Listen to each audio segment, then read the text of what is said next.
Hello आणि welcome back to my channel गोष्टा miss blog. तर आज आहे आमच्या इथे रांगोळी स्पर्धा शिवजयंती निमित्त. तर तुम्हाला मी एक करून रांगोळी दाखवते. हे बघा ही पहिली रांगोळी जय शिवराय.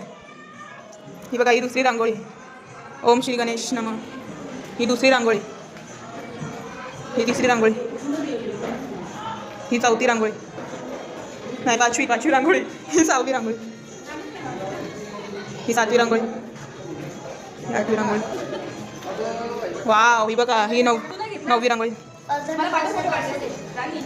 हां ही 10वी रांगोळी. बघा ही 11वी. अरे हे बघा शिवाजी महाराज. ही बघा ही मस्त तिकडची कोणतरी पुसून कोपच्यात टाकली. आता बघूया आपण त्या साईडची रांगोळी. इथं बघा काय काढले बघा. ही रांगोळी छोट्या मुलगीने काढली. हे बघा असे 20 नंबर होते. ते आमच्या महाराजाच्या आराध्याची रांगोळी बघूया. 16 नंबर बोलली. ही 18 आहे ना. 14, 15, 16. अरे वा मस्त काढले रे. ही काढली ही 16 नंबर आराध्याची रांगोळी. आमच्याकडची आराध्याची मस्त आहे ना. बघूया आता कोणाचा पहिला नंबर येतो आणि कोणाचा दुसरा नंबर येतो हे तुम्हाला शिवजयंतीला समजेल. तुम्हाला व्हिडिओमध्ये बनवून थँक्यू. Bye bye.